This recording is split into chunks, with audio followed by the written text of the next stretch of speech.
She looked for Darren and surprise when they came face to face as she turned. Before any words escaped from her mouth, Darren immediately caught her lips. Nabato si Marley sa kinatatayuan. Hindi niya alam ang gagawin. Her mind telling her that she should shove him and tell him that it was a mistake, but a small part of her, a part who's longing for Darren, telling her to kiss him back. Hinawakan ni Darren ang bewang niya at mas lalong ipinaglapit ang katawan nila. He tried to deepen and kiss and was rewarded as Marley opened her mouth and responded with the same fervor. Darren's now carrying her and deposit on the couch. The kiss only go deeper and Darren's hands now traveling dangerously low. His hand settled on her baby bumps and Darren wasted no time to insert his hand on her shirts and caress her skin. I miss this. I miss your body. I miss your body. Of course, what should she expect? That now they having a child, Darren's gonna change his mind and leave his perfect wife for her? Definitely not. Lost the spark that her felt. She pushed Darren. What? This is wrong, Darren. Wrong? Kanina lang ay hindi mo naisip yan. Darren, ayokong komplikahin ang kung anumang meron tayo. Ngayong nandito ka na at alam mo na ang desisyon ko, ay aalis na ako bukas na bukas din. You're not leaving now or tomorrow. I will and you can't stop me. Pagkasabi nun ay tinalikuran ni Marley si Darren at tuluyang lumabas sa kwarto. Chapter 6. Darren brought the glass on his lips and sipped the liquid inside. He tried to calm the loss he's feeling, but the alcohol is not doing its job. Dapat ay hindi niya hinalikan si Marley. Dapat ay nilakasan niya ang sarili at huwag magpadala sa atraksyon dito. Dapat ay itinoon niya ang atensyon sa pagkain kanina, imbes na tignan ang mapang-akit na labi nito habang kumakain. Now he tastes her again, and he can't forget it. He's sipping the whiskey but all he can taste is her sweet lips, soft and full lips. Darren's attention was caught by the movement on his side. He turned and faced the old woman. Inalapag niya ang baso sa mesa at hinarap ang katiwala. May kailangan ka pa, iho? Wala na po, manang. Magpahinga na po kayo. Nilapitan siya nito at iniabot ang hawak na susi sa kamay. Tinanggap ni Darren ang susi na nakakunot ang noo. Manang, hindi ko po kailangan ng susi ng bahay. Susi yan sa kwarto ni Marie. Baka lang kailangan mo, sagot nito na lalo lang nagpagulo kay Darren. Nakalak ang pinto ng kwarto niya, Darren. Minsan ko na siyang tinanong tungkol dyan, pero hindi niya ako sinagot. Minsan naririnig ko siyang umiiyak tuwing hating gabi. Alam kong hindi pa siyang komportabling magkwento sa akin, pero baka may magawa ka. Tumango lang si Darren at kahit na nakaalis na ang katiwala sa harap, ay wala pa ring mabuong salita sa isip ni Darren. Hindi niya alam ang tungkol dito dahil pagkatapos makuha ang kailangan kay Marley, ay umalis kaagad siya. He never gave himself a reason to get attached to Marley because he knew it was just a temporary agreement.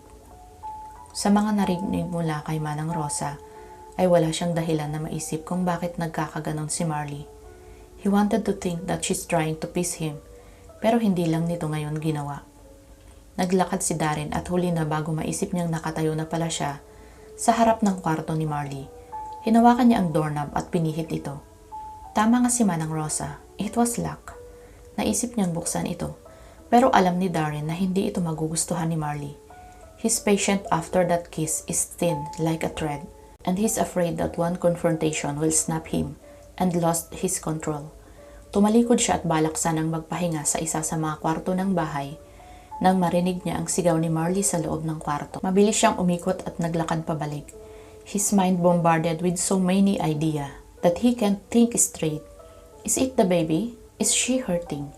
Nang mabuksan ang pinto at makapasok sa kwarto, ay mabilis na nilapitan ni Darren si Marley. She's drenched in sweat, and her face is wet in tears. Nanatili pa rin itong nakapikit habang umiiling. Doon lang naisip ni Darren na nananaginip ito. No, Jared! Please, wag! Pinag-cross nito ang kamay sa dibdib na para bang pinoprotektahan ang sarili. Wag, please, tama na! Saad nito sa pagitan ng pag-iyak. Her voice is deep and hoarse. It was like the pain was deep. that even him can't reach it. Darren held her and cried to wake her up, pero umiiling lang ito. He felt something in his heart as she watching Marley crying, and he promised that whoever this Jared was, he will make him pay for he'd done to her. Huminto sa pag-iyak si Marley, at unti-unting bumukas ang mga mata nito. Tumama ang mga mata nito sa kanya, pero nanatili lang itong nakatingin sa kanya. Darren cupped her cheeks and wiped her tears using his thumb. Napakurap si Marley sa ginawa niya, at nang nagtama uli ang mga mata nila, at marahil naiisip nitong hindi lang siya gawa-gawa ng isip niya. Darren? Bulong nito pero hindi ito nakaligtas sa pandinig niya. Inalalayan niya ito nang bumangon ito at naupo sa kama. Nakadikit ang manipis nitong t-shirt sa balat nito at hindi ito nakakatulong sa nararamdaman ni Darren. At sa nasaksihan kanina ay hindi ito tamang oras para isipin kung gano pa rin ang reaksyon ng katawan nito. "You're soaking wet, Marley." He tried to calm his voice but instead, it sounded deep and low. Tumango lang ito. Tinulungan ito ni Darren na matanggal ang damit, and he wasn't prepared of what he seen after completely get off her shirt. Underneath, she was bare, her breasts soft and full staring at her. He groaned, and his member below agreeing on him. It was a pure torture. "Darren," tawag ni Marley. Hindi na malaya ni Darren na nakatitig pala siya sa dibdib nito. He was surprised that he never felt an ounce of guilt when she caught him. Instead, Darren threaded his fingers on her hair and pulled her immediately, capturing her lips. He will burn in hell of seducing her when she's weak to fight him. But Darren doesn't care. "Darren," she moaned. Para itong gatong sa apoy na tumutupo kay Darren. His rational senses desert him and all is left is wanting. Wanting for the woman that he shouldn't want. Just this once, saad niya sa sarili. Pero alam niyang niloloko niya lang ang sarili. One taste, and it wouldn't be enough. He'd been there. "Yes, Darren," Marley responded. Panandali ang pinutol ni Darren ang halikan nila at mabilis na hinubad ang damit. Dahan-dahan niyang inihiga si Marley sa kama at pumosisyon sa itaas nito. Darren stared on her eyes and she saw the need that mirror his. His eyes traveled from her lips tracing it and going south until it rests on the bump on her tummy. "Are we okay to do this?" Tanong niya habang hinihimas ang tiyan nito. Tumango si Marley. It was the answer he needed to hear. Before removing all his clothes and Marley's, he braced his arms on the side of her face before kissing her. Darren's taking everything slow, even though his body wanted to take her fast and hard. He kissed her on the lips, down to her jaw, and on the back on her ear, before planting a feather kiss on her neck and the center of her breast. Darren never fucked slow. Even before, he always take Marley hard and fast. This is the first time. Maybe because he seen the other side of Marley, the side of her that is fragile and weak. "Darren, I need you now," Marley begged. Umiling si Darren. This entire time, Marley has the upper hand, but not this time. Ayaw niyang tapusin kaagad ito. He want to savor her, checking if his memory holds the same information when it comes to her body. 4 months is long enough to make him crazy. He was surprised he's not devouring her. Marley moaned when he sucked her breast. It was like a music to his ear and it just fueled his desire to her. He kissed her stomach before settling between her thigh. He dove right in, and he was rewarded by her scream and was later replaced by soft moan. Darren sucked her and tasted every inch of her soft center. Marley's hand abandoned her head and clutched tightly on the sheets. Darren knows she's close to coming. He put his hand on her stomach, urging her to lay still, without putting so much pressure on his hands. He was afraid of hurting her or the babies inside. "Darren, don't stop, please." Darren gave her what she wanted and her body shuddered from her orgasm. Even when he climbed on top, he can still feel her shaking. They stared for just a second before Darren kissed her. They shared the taste of her passion. It dances between their tongue and he groaned. Marley's hand wrapped on his shaft, slowly stroking it, and it takes an ounce of control not to come without taking her. Now, please Darren, I need you inside me. Darren didn't need to be told twice. He take her slowly, afraid that he might hurt the baby inside her. When he fully seated inside her tight center, he thrust slowly. He gave her time to adjust to her size, and when Marlene met his thrust, he changes his speed, as Marley's taking him with ease. Her head flung from side to side, as he take her with a wild abandonment. Yes, yes, Darren. Darren leaned forward, sucked her breast and claimed her lips, and he thrust harder and faster. Marley moaned in his mouth, and he felt her core clench his shaft. She coming, and Darren thrust twice before following her. He rolled beside her and stared on the ceiling. Now what? The movement on his side made him to look at Marley. Hindi makita ni Darren ang mukha nito. Hindi niya alam kung gusto nitong manatili siya dito o sa kabilang kwarto siya matutulog. Dati ay alam ni Darren ang gagawin pagkatapos nilang magtalik ni Marley. He never stayed before. Is there no question being asked? Pero ngayon ay gusto niyang manatili sa tabi nito. At nang makabalik ito mula sa banyo, ay wala pa ring mabuong desisyon sa utak ni Darren. Tinignan siya na para bang inaasahan na wala na siya sa kama nito paglabas sa banyo. But unfortunately, he was still there, and if the tent on the sheet is the evidence, he wanted her again. Stop standing there and come to bed, Marley, utos niya. Akala niya ay lalabanan pa siya nito, pero nagulat siya nang sumunod ito sa kanya at nahiga sa tabi niya. Her back was on him, and it was a perfect position for what he wanted. Darren snaked his arms on Mary's hips and pulled her closer to him, that no air can pass between them. He's not the type of person who cuddles, but with Marley there always a first time. He kissed her shoulder before closing his eyes and fall asleep in deep sleep. Marley has been awake for half an hour but she didn't move, or to state it precisely, she can't move without waking Darren. Hindi pa siya handang harapin ito. Pero sa pagkakahawak nito sa bewang niya, it's either hintayin niyang magising ito o di kaya ay sumugal na hindi ito magigising sa oras na tanggalin niyang braso nito sa kanya. Pero sa huli ay hindi niya kailangan pang magdesisyon. Good morning, sabi nito bago siya hinalikan sa labi. Namula ang pisngi ni Marley sa ginawa ni Darren, and to think na hindi pa siya nagtutoothbrush. Tinignan ni Marley ang mukha ni Darren nang ilayo nito sa kanya. Naghintay si Marley na sabihin nitong malaking pagkakamali ang nangyari sa kanila kagabi. She even surprised to find Darren beside her. He's not the type to cuddle. In the span of their one-year affair, he never spent the night, not even when it was too late to travel or even it was raining like crazy. You okay? Nag-aalalang tanong nito. Tumango si Marley, and the sight of his bare body is not helping her state of mind. Her hands itched to touch those hard ridges that define his body. Hindi niya maintindihan kung bakit siya nagkakaganito. Her anger on Darren should have made her detest his touch. Pero sa halip ay kabaliktaran ang nangyari.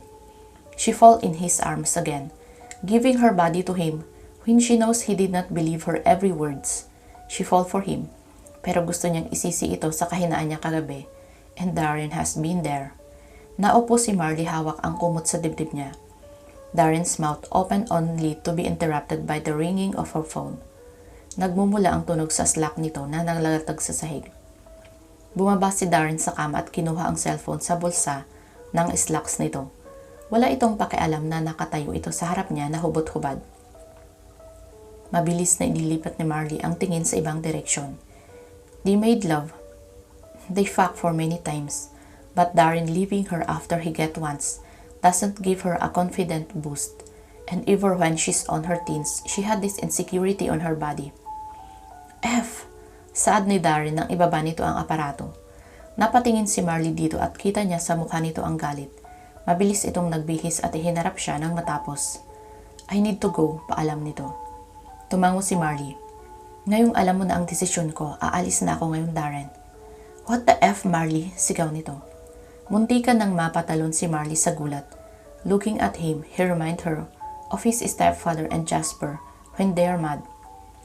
F, I'm sorry, saad nito saka mabilis na lumapit sa kanya. I already made my decision, Darren, and that was final. Sagot niya sa seryosong boses, pero mahirap ipakita dito na seryoso siya. Kung nakahubad siya maliban na lang sa kumot na hawak niya. Can we talk about this later? I just need to go. Umiling si Marley. You can call me, but I will not stay here.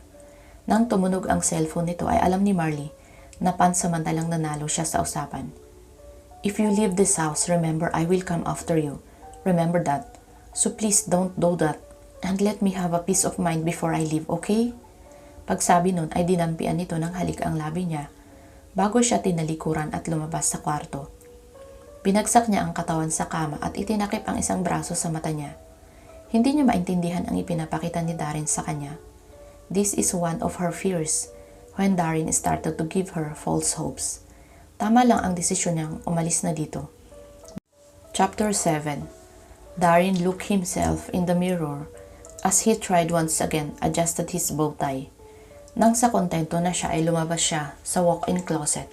He was welcomed by the sight of Savannah in her backless black dress, complementing his dark charcoal tuxedo.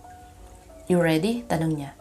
Hindi sumagot si Savannah, sa halip ay nilapitan siya nito at inilagay ang kamay sa dibdib niya. Savannah smiled seductively at alam ni Darren kung saan papunta ito. Sinubukan niyang tanggalin ang kamay ni Savannah pero makulit ito. Anong ginagawa mo, Savannah? Malilate na tayo. Dinedma lang siya ni Savannah at nagulat si Darren nang halikan siya nito. Darren stood still and debated what to do. He wanted to keep the streak of not touching Samantha. And he knows even he take her, the need will not be satisfied. Only one woman can do that and she's still not answering her phone. That only to his restlessness. Isang linggo siyang nawala dahil sa problema ng isang hotel nila sa Japan and he was back only to be heard from Manang Rosa that Marley has left.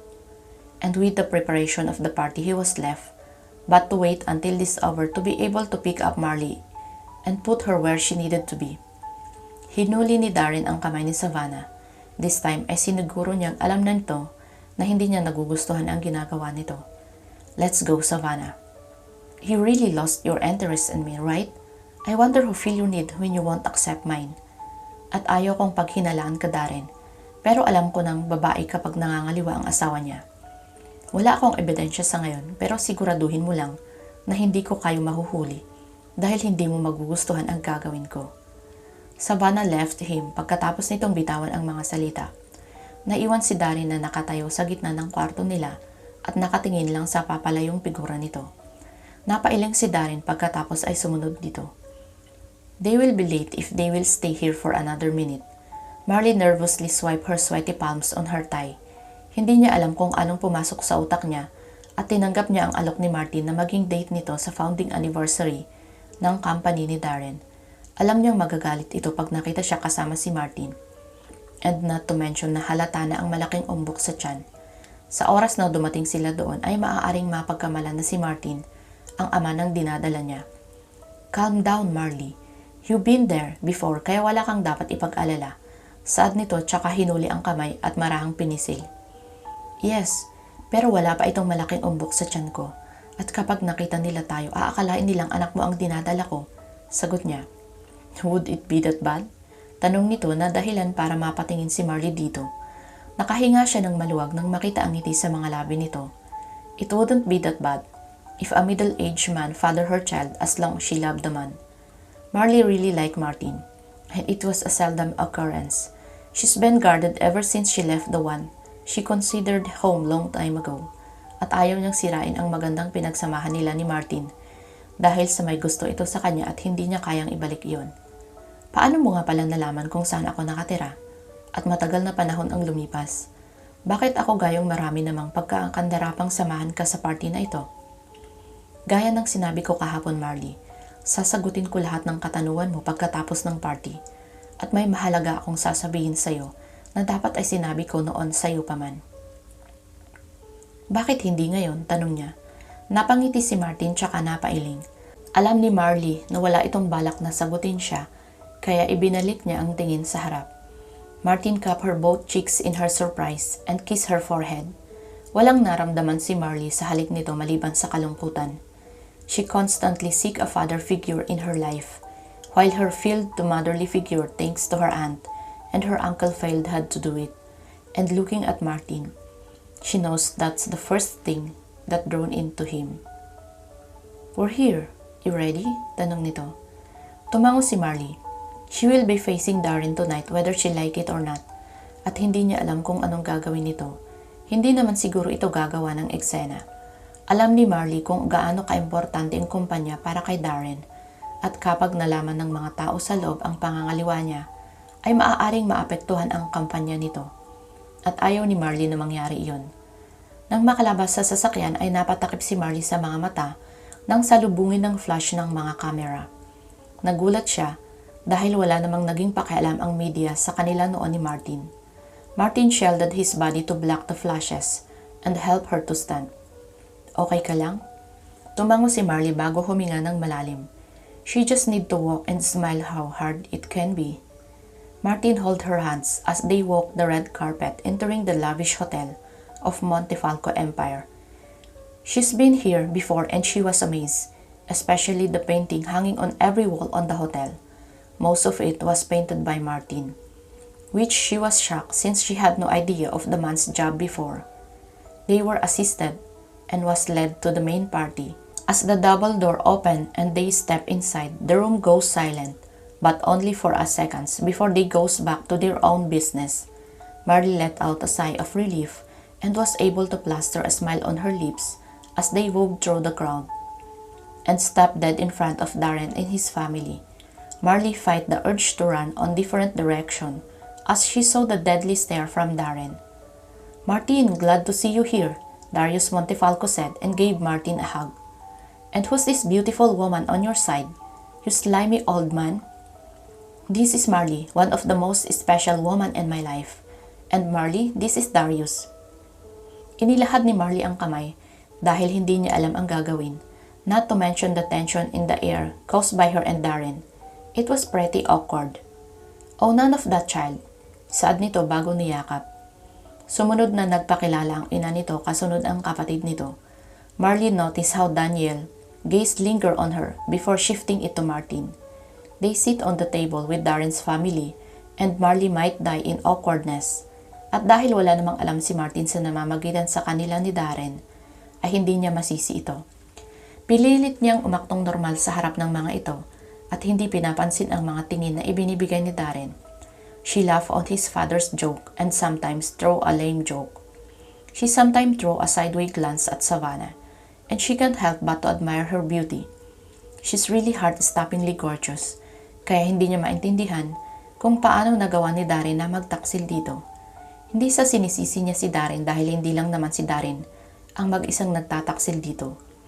Marley felt nauseous with the idea and she immediately excused herself. Mabilis siyang nagtungo sa banyo. She's on her way on fixing her makeup when a strong hand is stopping her. Hinarap niya ang may-ari ng kamay, pero kahit hindi ito harapin, alam ni Marley na si Darren ang nakahawak sa kanya ngayon. Her body was tuned up whenever is around. "What the heck are you doing here, Marley? And really, Martin Ferrer? He's too old to be your father. And you're too old to be my older brother." Darren was stunned by her words and Marley can't believe she had said that. "Oh, sorry." Darren ignored her instead, claimed her lips, and kissed her possessively. At walang nagawa si Marley kundi magpaubaya. She missed him. Aminin man niya o hindi, she wanted to go back to the house on the cliff and leave her dirty apartment just so she can smell Darren's scent and ease the longing she felt. But no matter how right it felt, it's not for her. Maayos na ang lagay niya. She even gained weight, much to Luna's surprise, and Darren's roll end. It was a sad truth. They both grasping for air when the kiss ended. His lips was stained by her red lipstick, and Marley tiptoed to wipe it. "What are you doing here, Marley? May relasyon ba kayo ni Martin? Is it even my child?" "No, don't answer that. I know it's my child you're bearing." "He's my friend, Darren. And if you have a problem with that, suck it up. And besides, wala tayong relasyon, kaya wala kang pakialam kung sino man ang kasama ko." Nagulat si Marley nang isandal siya ni Darren sa malamig na pader. "Made no mistake, Marley. When I stake my claim in you and expected you honor it, no other man except for me, always remember that." "Paano mo nasasabi ang ganyang mga salita, Darren? Nasa labas ang asawa mo. At alam kong nag-aalala siya kung bakit hindi ka pa bumabalik. I know I should be the last person saying this, but respect her, Darren. Okay, you win this time, but after this we will have a talk, and we'll start of how you disobey me, he said before leaving her. Darren stared at Martin and Marley, dancing on the center of the floor. They both have a smile on their face, and they too close for his comfort. He wanted to untangle them and carried Marley out of this room, but of course he can't do that. Looking at Marley, Darren realized that he never saw Marley this happy. She was vulnerable and off-guarded at the moment, and the only time Darren only see that was when he seduced her that night. He remembered the brotherly comment, and he chuckled. The woman really knows how to caught her off guard. Kung ipagpapatuloy mo ang pagtitig sa kanya, baka matunaw siya, bulong ng kapatid niya. Silang dalawa lang ng kapatid ang naiwan ngayon sa mesa. Ang mga magulang niya ay nasa gitna at sumasayaw, habang si Savannah naman ay kasama ang ama nito at ipinapakilala siya sa mga businessman sa party. What are you doing here? Unless you're asking me to dance, then I wouldn't be here, sagot nito. Smart ass. She's beautiful but too young to be with Martin and have his child, komento nito. They're just friends, as Marley had said earlier. Close pala kayo? No, he said in an even voice. Mabilis makahalata ang kapatid niya, at kahit alam naman niyang darating ang panahon na malalaman nila, wala pa siyang balak ngayon na ipaalam sa pamilya niya. So, you just randomly ask here? Which I know is not so you, Darren, unless you tell me you're the father of the child. Then that would be another thing. Alam ni Darren na nagbibiro lang ang kapatid niya, pero huli na bago maisip niya iyon. He was betrayed by his own reaction. Oh my God! Darren, what have you done? Bulong nito. Can we talk about it later? Hindi ito ang tamang lugar para sa mga sasabihin ko. Tumango si Daniel, pero hindi nakaligtas dito ang matalim na tingin sa kanya. Kilala niya ang kapatid at alam niyang galit ito sa kanya. Hindi lang sa ginagawa niya kundi sa ang pagtatago ng sekreto dito. You should ask her to dance. Nagulat si Darren sa narinig. Hindi niya inaasahang kukonsintihin pa siya ng kapatid. Minsan naisip niya kung nababaliw na ba siya sa tuwing dinadalaw niya si Marley sa hotel nito. Pinalaki sila ng mga magulang sa tamang asal at kung gaano kahalaga ang pamilya. And he knows he was breaking those family value. But he can't help himself. Her sister's action surprised him, that he just stared at her. What? I like her, depensa nito. Darren's heart swelled. Hindi niya maintindihan kung bakit mahalaga sa kanya na magustuhan ng pamilya ni si Marley. Maybe because of the child she's carrying. Tumayo si Darren at plano sanang lapitan ang dalawa nang huminto ang mga ito at iyon ang nakitang pagkakataon ni Darren. Pero nagulat siya nang imbes na bumalik ang mga ito sa table nila, ay naglakad ang mga ito sa tabi. Sinundan niya ang mga ito at nakita niyang pumasok sila sa elevator. Nagtagis ang bagang ni Darren nang maalalang merong VIP suite si Martin sa hotel. He was mad that he felt all his blood rushing to his head, and he sees red. He's walking like a man on a mission, only to be blocked by the last person he expected to come. Binigyan niya ito ng imbitasyon, pero hindi siya umaasang darating ito. Am I interrupting something? Tanong ni Alexander. His voice is cold and void in emotion. Darren easily noticed considering he mostly used it when dealing with his clients. Umiling si Darren. No, hindi ko alam na makakarating ka. Change of plan, payak na sagot nito. He really wanted to come up and drag Marley out here and make her see who owns her. Wala siyang pakialam kung magkaibigan ang mga ito. Marley was his, and he preferred to stay it that way. But he needed his investment. Muling tinignan ni Darren ang nakasarang pinto ng elevator bago binalik ang tingin sa harap. Let's go to the bar. It will give us some privacy. Chapter 8. Nang makarating sila sa kwarto ni Martin ay napaupo si Marley sa mamahaling sofa. Tinanggal niya ang high heel at minasahe ang paa. The whole room speak power and money. The past life she left when Darren threw her out of his life. Looking back, she realized how her life was so empty and lonely. Well, most of her life. The only thing that she ever felt happy was when her Auntie Claire was still alive. What do you want to drink? Tanong ni Martin sa kanya. Water will be fine, sagot niya. Panandalian itong nawala sa paningin niya bago bumalik na may bitbit na baso sa magkabilang kamay. Inabot nito ang baso na may lamang tubig. Uminom siya bago ibinalik kay Martin ang baso niya. Inilagay nito ang 2 baso doon lang niya napansin na wala na ang alak sa baso nito. I'm nervous, sagot ni Martin nang mapansin ang tingin niya sa baso nito. Naupo ito sa sofa sa harap niya. Napataas ang isang kilay ni Marley. She never struck him as a man easily get nervous. He was calm and collected like Darren. As I said earlier, I have something important to tell you. Dapat ay sinabi ko na sa'yo ito nung una kitang makita. Pero akala ko ay may ibang pagkakataon pa na pwede kang makausap. Pagkatapos ng party, bigla kang nawala at kamakailan lang nang matuntun ka ng kinuha kong investigator. Investigator? Do I owe you anything? Kinakabahang tanong nito. Umiling si Martin at pagkatapos ay tumayo. Inilahad nito ang kamay at tinanggap kaagad ito ni Marley. Ilang sandali lang silang naglakad bago pumasok sa malawak na kwarto. Isang tingin pa lang at alam ni Marley na dito ginagawa ni Martin ang magagandang painting na nakasabit sa hotel. Binitiwan niya ang kamay ni Martin at nilapitan ang mga painting na nakasandal sa pader. It varied from nature to people to high-rise building, and she felt happiness flooded her heart. You love to paint, right? Tanong nito. Nahihiyang tumango si Marlene. Compared to his paint, hers was below average.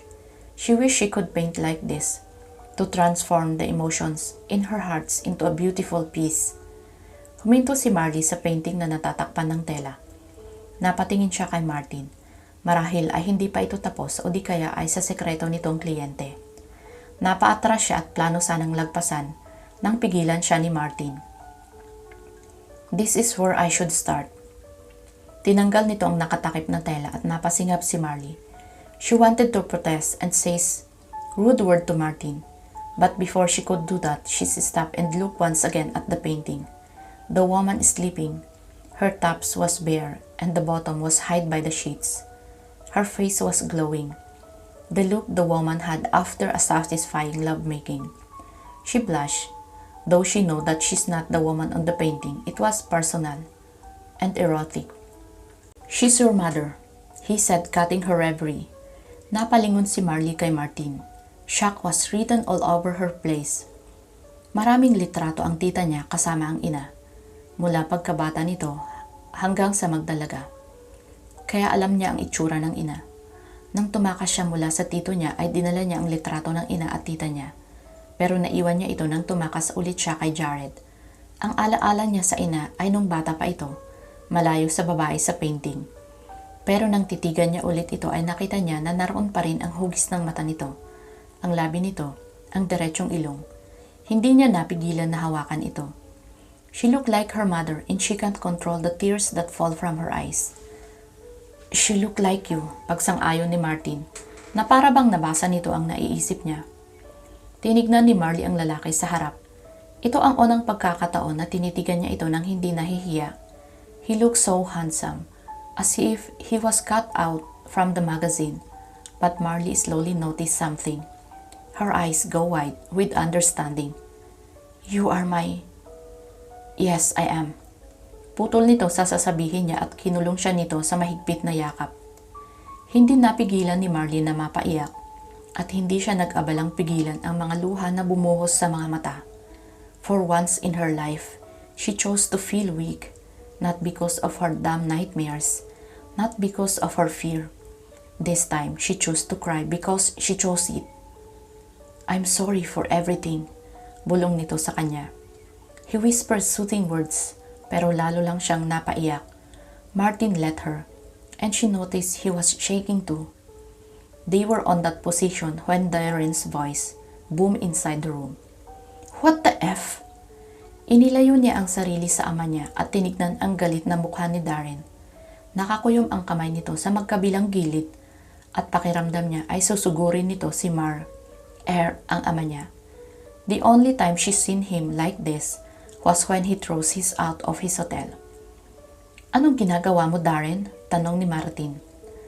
Mahigpit na nakahawak ang kamay nito sa kanya na para bang takot ito na mawala siya. Hindi ito sinagot ni Darren. Nanatili lang itong nakatayo. You're the father of her child? It wasn't a question, and Darren didn't try to object Martin's word. Ang unang pumasok sa isip ni Darren ay idinay ang akusasyon nito, but one look on Marley and rational thought evaporated. He wanted her, not just her body, but the whole her. Nakapagdesisyon na siya. Kailangan na lang niyang kausapin ang pamilya niya. And if Alexander's actions earlier was any sign, Darren knew he's on his way of getting the signature he badly wanted. Yes, sagot niya. Nakita niya ang paniningkit ng mata ni Marley. Alam niyang nagulat ito sa pag-amin niya, pero pagod na siyang magpanggap na hindi sa kanya si Marley. Hindi niya alam kung saan niya kinuha ang control kanina sa party na huwag burahin ang mukha ng mga lalaki na nakatingin kay Marley na para bang hindi halata sa mga ito ang umbok sa tiyan niya. Hindi niya rin masisi ang mga ito. Marley looks heart-stoppingly beautiful in her emerald body-hugging dress. You bastard! Nagulat si Darren sa salitang lumabas sa bibig ni Martin. Lumapit ito sa kanya at huli na bago niya maintindihan ang gusto nitong gawin. Tumama ang kamao nito sa panga niya at napaatras si Darren sa impact ng suntok. Nalasahan ni Darren ang dugo sa bibig niya. Pinahid niya ang hintuturo sa labi at nakita niya ang dugo sa daliri. Oh my gosh! Saad ni Marley. Sabay silang napatingin kay Marley. Napatakip ang kamay nito sa bibig, hindi makapaniwala sa nakikita. Kahit si Darren ay hindi naisip na magkakaganito si Martin. Hindi niya alam kung bakit ito galit sa kanya. Isa lang ang naiisip niya, nagsiselos ito. Bakit mo siya sinuntok? For being an idiot, sagot nito kay Marley. Hinarap nito si Darren at nakita ni Darren na naroon pa rin ang galit nito. You're a married man, and you seduce my daughter? I did not. What? Daughter? Nagpalipat-lipat ang tingin nito kay Martin at kay Marley. Yes, my daughter. You stole her from me when I found her after 20 years. 20 fucking years, Darren. And you hide her for like a dirty secret for more than a year. And then impregnate her? As if you're not married to another woman. Martin, it's not just his fault. Marley intercepted. I don't care. You're my daughter. So I'm on your side. While this man, the man who I saw grow up, instill some value to, will go gentlemanly way. Instead of seducing you while he is married. Darren understand where he's coming from. No father will want any daughter of his to be any man's mistress, and he's fucking trying to sink into what he had heard. Daughter? Ni hindi niya nga ito nakitang nagdala ng babae sa tuwing iniimbitahan itong kumain sa bahay ng magulang. Kaya na-curious siya kay Marley noon dahil ito lang ang nag-iisang babae na ipinakilala sa pamilya ni Darren. Hindi makabuo ng salita si Darren dahil sa nalaman. He is shocked. Expect tomorrow that I will pull out all my investment in your company. Parang binuhusan ng malamig na tubig si Darren sa narinig. Just when he's on his way of gaining another investor, he will lost one. Naisuklay niya ang mga daliri sa buhok bago tumango sa matanda. He deserved it. Kahit paman gusto niyang magalit sa pagiging unfair nito at kung hindi niya magagawang magtiwala sa kanya, ay paano nito magagawang pagkatiwalaan ang kumpanya nila? Martin, if anything else, Darren helped me by providing me a roof and foods when I became her mistress. I can't imagine spending in those bar without shivering in fear of... Please, hindi kailangang umabot sa ganito. Pagmamakaawa ni Marley kay Martin. Hindi alam ni Marley kung gaano kalaki ang maitutulong ng mga salita niya sa pagkumbinsi kay Martin. At hindi alam ni Darren kung deserving ba siya. Pagkatapos ng ginawa niya at mga masasakit na salitang binitawan niya dito. He almost felt ashamed looking at her. Pero nabanggit ulit nito si Jared. Darren narrowed his eyes on her. But Marley hid her face. Alam niyang ang pangalan ni Jared ang sasabihin nito. He already ordered an investigation about the man. It's either he was busy or his PI is still finding the man. But he still have no idea who is this Jared guy to Marley. We will talk about this tomorrow, sagot ni Martin. Napatango si Darren. Tinignan niya si Marley. I will pick you up tomorrow. No, sabay na sagot ng mag-ama. Until you became single, you have no business on my daughter. Nagtagis ang bagang ni Darren sa sinabi ni Martin. She's the mother of my unborn child, so she is my business. You know the condition. Leave Savannah, then you can pursue my daughter. I'm not saying Be careful of what you're about to say. I can't divorce Savannah. Then wait for another 2 months before you talk to my daughter. Now that she's on my side, she will be taken care of, so there's nothing for you to worry. Tahimik na napamura si Darren. He can't last 2 months without touching Marley. It will be a pure torture, knowing Marley is staying in one of his hotel but not able to touch her. In case you've forgotten, I'm here, and I'm old enough to decide for myself. So stop with all your domineering alpha attitude. I will be back on my apartment. Fucking hell no, Darren bellowed. You can stay here if that's what you want, but I will not just stand aside waiting for your text or email for the update of our baby, he warned her. Nilapitan niya si Marley at hinalikan ang noo nito bago tumango kay Martin at lumabas ng kwarto nito. You should rest, we'll talk tomorrow. Saad ni Martin bago pa man makaalis si Darren. Narito sila ngayon sa sala, tahimik lamang.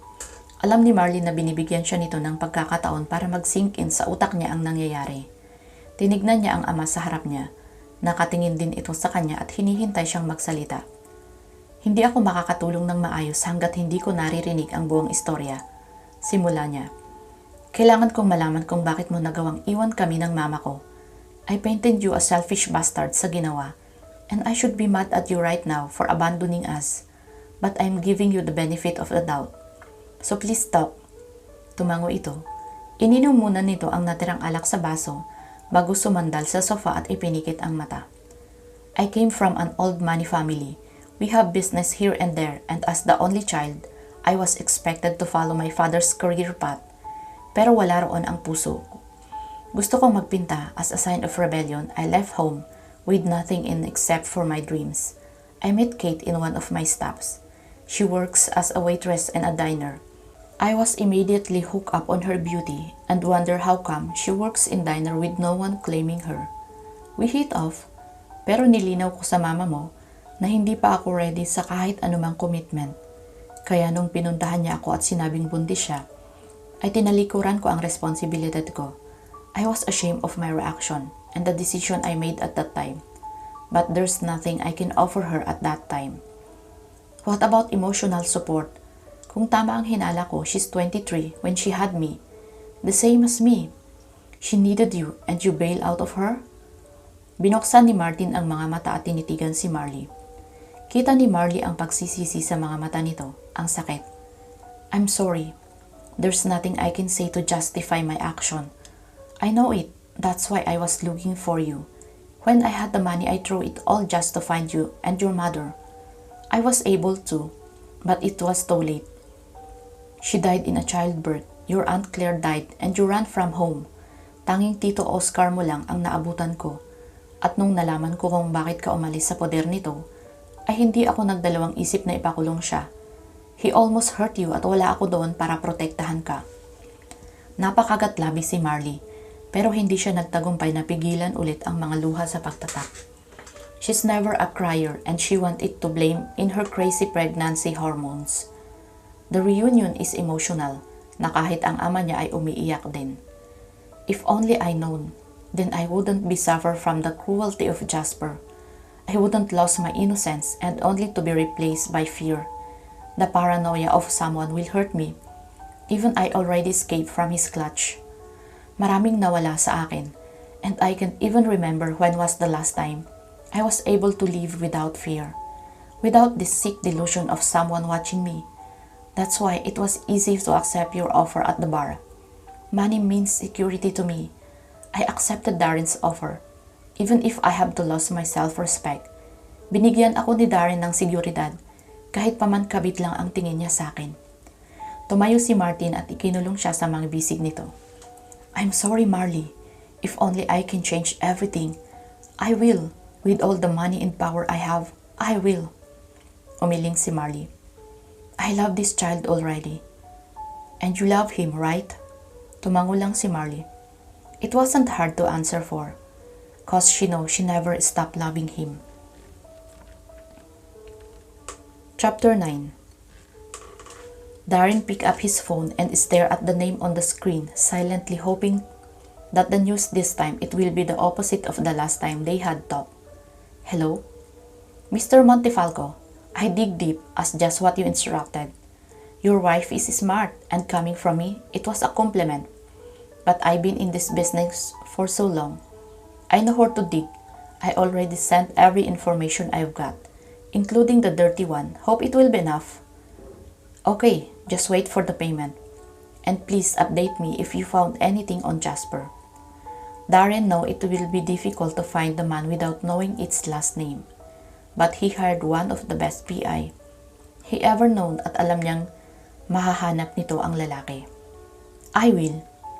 Ibinaba ni Darren ang cellphone at binuksan ang files na sinend sa kanya.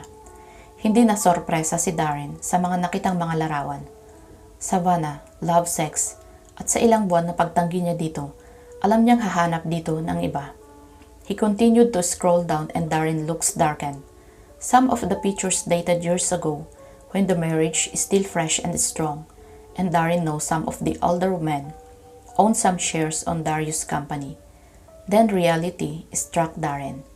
He wanted to be wrong this time, but picture doesn't paint 1,000 words. He set the paper aside, feeling nauseated. Hindi siya makapaniwala na kayang ibenta ni Dante ang anak para lang makakuha lang ng investor sa kumpanya nito. Nang mabuo sa isipan niya na pinaimbestigahan ang asawa, ay hindi sumagi sa isip niya na ganito ang malalaman niya. Pabor ito kay Darren dahil alam niyang hindi hahayaan ni Dante na makalat ang baho nito. It will be enough leverage for the divorce he will asking. Napasandal siya sa upuan and tried to erase the guilt that forming on his mind. Sila ang may gawa nito sa sarili nila. Wala siyang balak ipaalam ito sa iba kung ibibigay nila ang gusto.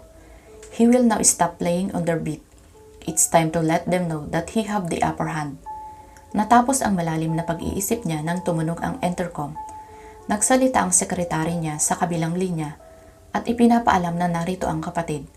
Kung sa ibang oras ay wala siyang problema na maglabas-pasok ang pamilya niya sa opisina niya, pero wala pa siyang balak na harapin ang pamilya niya hanggat hindi naaayos ang sa kanilang dalawa ni Marley.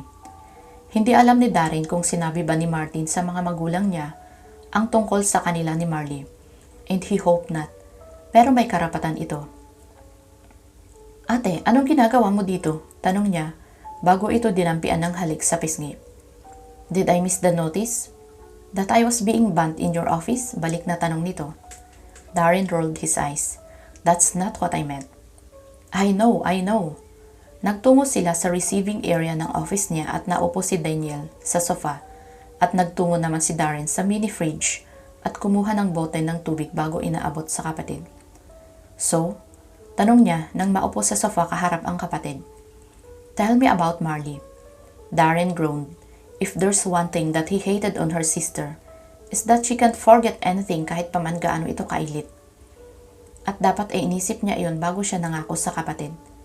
What do you want to know? Why are you willing to throw your marriage for someone you can't keep? Don't get me wrong, she looks kind and nice. Pero baka nakakalimutan mong may asawa ka, Darren. Napasandal si Darren at tinignan niya ang kapatid. She's a breath of fresh air. I had an experience on women who clinging like leeches in me, including Savannah. She does the opposite. She distanced herself from me.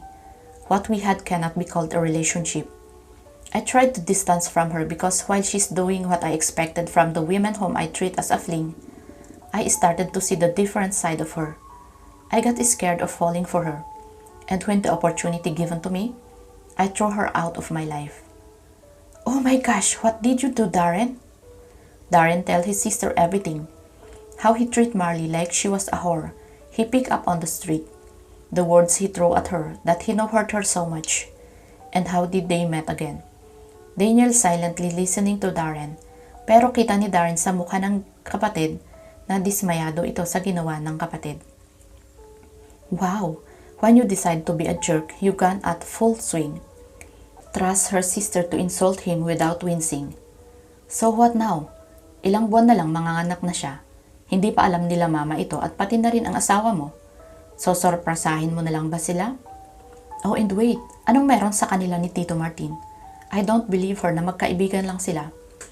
He looked at her like she's special to him. I'm just trying to find the right time to tell mom and dad.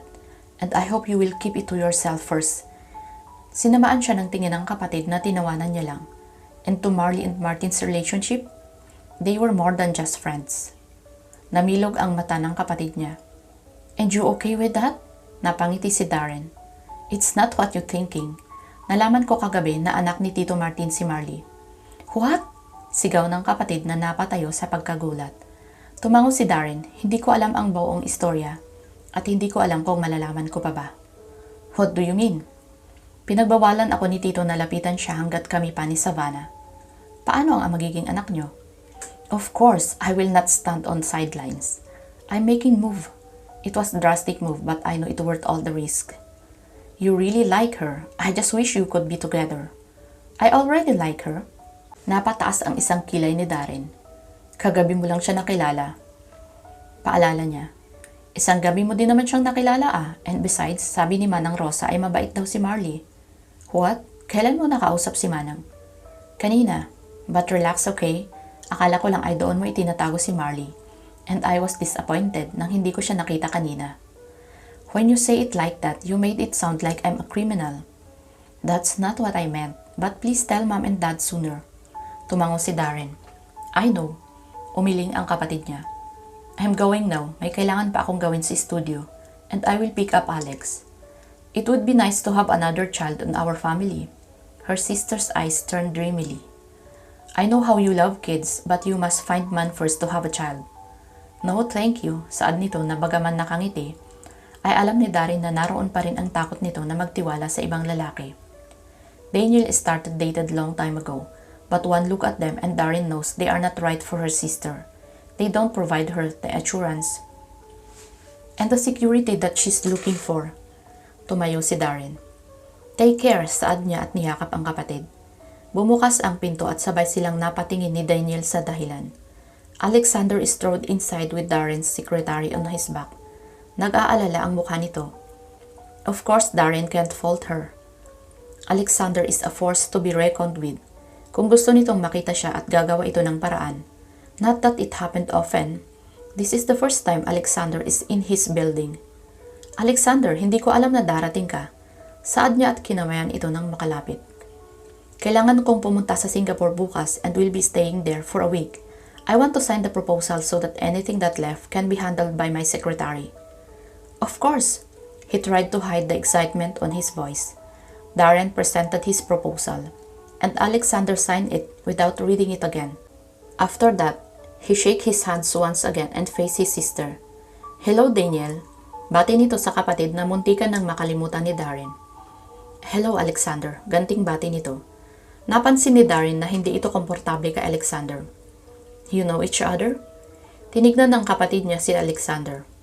We met last night after you left, I might say. Sorry about that, sagot niya at hindi na ipiniliwanag kung bakit nagmamadali siyang umalis sa bar. It's okay, I need to go, Darren. Daniel, saad nito pagkatapos ay iniwan silang dalawa ni Daniel. Nang masigurong nakalayo na ito ay mabilis na hinarap ni Darren ang kapatid at niyakap ito ng mahigpit. I got him, I got it. Masaya niyang saad.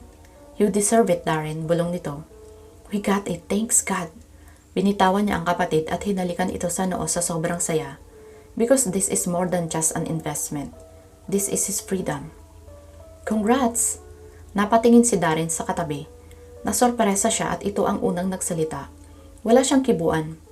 Maliban nang sinundo niya si Marley sa bahay ng ama nito. At kahit sa kalahating oras ng biyahe, ay walang naglakas ng loob na bumasag sa katahimikan.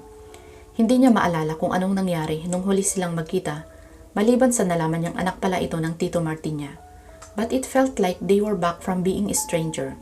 He was surprised that Marley let him come with her. I heard na pinirmahan na ni Alexander ang deal. Paglilinaw nito nang hindi siya nagsalita. Napatango si Darren. Thank you. Alexander signed the deal, but the victory is far from his grasp. Wala pa siyang naririnig mula sa Tito Martin niya. Balak niyang kausapin ito pero hindi siya makahanap ng tamang panahon. He's busy with so many things. From thinking about the divorce, preparing the company for the possible effect of Martin's pulling out or Dantes, and telling his parents about Marley. There's so much going on, he's tired without proper sleep and eating on the right time. But looking at Marley, he hoped everything will be worth it. Marley? Sabay silang napalingon sa pinanggalingan ng boses. Luna's head popped out from the door. You're next. Naunang tumayo si Darren at inalalayan si Marley. She's on her 7 months going on 8 this week and her stomach is huge. Kung hindi niya lang alam na isa lang ang dinadala nito, ay iisipin niyang kambal ang nasa loob ng sinapupunan nito. He wanted to know the gender of their child, pero ayaw mo nang malaman ni Marley at wala naman siyang magagawa kundi respetuhin ang desisyon nito. It is a surprise to see you here. Saad ni Luna nang iwanan sila ni Marley para palitan ang damit ng hospital gown. You know why, sagot ni Darren. Yet you are here now, so anong nagbago? Handa ka na bang ipaalam sa iba ang kaugnayan mo kay Marley? Own it up and tell how sorry you are for treating Marley so bad. Dahil kung hindi, ay huwag mo siyang bigyan ng ideya na may pag-asa kayong dalawa. Nakita ko ang pagiging miserable ni Marley noon. At ayokong maramdaman niya ulit iyon, Luna said in serious tone. So what you want me to do? Anak ko ang dinadala niya, kaya hindi pwedeng layuan ko siya. And don't think for a second that I will stand on the sideline waiting for my turn on our child. Saad niya sa mahinang boses. Marley is not far from them kaya maaari nitong marinig ang pag-uusap nila. And why are singing different tunes today? Nakalimutan mo bang ikaw ang tumawag sa akin para may mag-alaga kay Marley? It was out of desperation, okay? At akala ko ay hahayaan mo lang si Marley na tumira sa ibang bahay. Gaya ng ginawa mo noon and pay for whatever she needs, not this type of thing. I don't know where this conversation headed. I seen the look on her eyes when she's looking at you. She's falling in love. No, scratch that. She still love you, Darren. Can't you see that? Natahimik si Darren sa narinig. For the past days, Marley was anything but strange to him. The only time she let her guard down was when she learned about her father and the night they had shared. She's always guarded and he doesn't know why. Hey, is everything okay? Tanong ni Marley nang makita ang seryosong mukha ng dalawa. Yes, Darren here trying to talk to me and telling him the gender of the baby. Sinamaan siya ng tingin ni Marley. You did not tell him, right? Of course. You're my patient, not him, so if you want it to be a surprise, then that's what you'll get. Napangiti si Marley at tinignan si Darren. He was rooted on his place, her face radiating with happiness that made her look more beautiful, and the pregnancy glow, and there's a sudden ache in his chest, wanting to be the cause of that smile. Kahit nang maihatid niya si Marley sa hotel ni Martin at makabalik siya sa opisina, ay hindi pa rin mawala ang kakaibang pakiramdam sa dibdib ni Darren. He never felt this other than the night he spotted Marley in the arms of Martin. Hindi niya maintindihan kung bakit sa dinami-dami ng tao sa party ay ito lang ang nakakuha ng atensyon niya. Her beauty was worth a second glance. She's petite and got curve on the right place. Not his type, yet everything was faded into the background when she walks towards him. He can't pull her eyes away from her, and he knows that night he needed to have her. And it should have been a one night.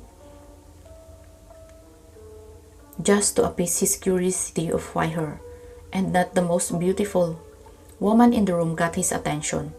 But one night wasn't enough. Even a year, and he knows even now he still wants her. He wants to be with her, but he doesn't love her. You don't fall in love without knowing each other. He's doing all of this because of his child and the guilt of throwing Marley when she was pregnant. What he felt is a pure lust and physical attraction.